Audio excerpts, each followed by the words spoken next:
Сейчас земля выдается бесплатно, но где гарантия того, что после того, когда я получу ее в собственность, не подскочат сильно налоги?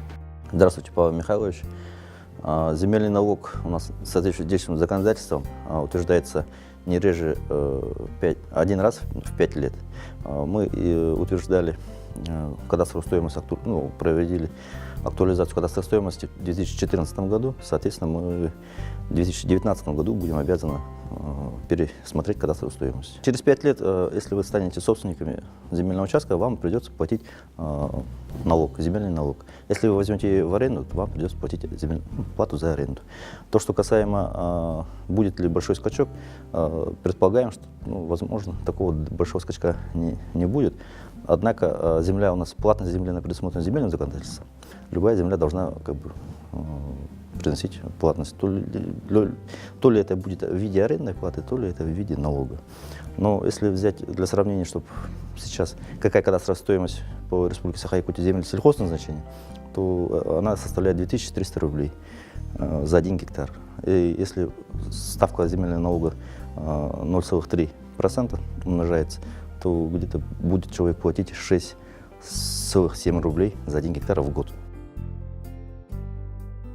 Я выбрала участок, подала на него заявление, и вот теперь хотелось бы съездить на него посмотреть. Но я без понятия, как мне его найти. Вот, подскажите, пожалуйста, что мне для этого понадобится? Может быть, GPS или что-то еще? Спасибо. Елена Сергеевна, если вы не знаете, как подъехать к тому выбранному своему земельному участку, то здесь, скорее всего, лучше действительно знать, что вы выбираете, где вы выбираете и как к этому участку подобраться. Да? А то будут такие моменты, что очень сложно доступные земельные участки вы выберете по карте, а на самом деле будет очень трудно к нему добраться. А если даже вы так сделаете, то вынос границ в натуру это делается специалистами, сотрудниками в области кадастрового инженера, которые имеют соответствующее оборудование, аппаратуру, GPS-приемники, геодезисты и так далее. Вот такие работники могут только в действительности вынести границу в натуру. Если я получаю гектар и рядом со мной уже оформлены участки, хотелось бы узнать, познакомиться с моими будущими соседями и как я могу их узнать. Вот. И, может, мы там вместе сенокосить будем, может, у нас разработаются новые какие-то бизнес-проекты, я не знаю. Спасибо. Николай Александрович, вы сможете узнать рядом, кто с вашим земельным участком получил также аналогичные земельные участки, только у уполномоченного органа. В сведениях ФИС вам контактные данные никто представлять не будет. Это персональные данные смешанных земельных участков, это персональные данные. А общедоступных сведениях вы на сайте МАП Росреестра или других ресурсов можете найти кадастровый номер и запросить сведения в Росреестре.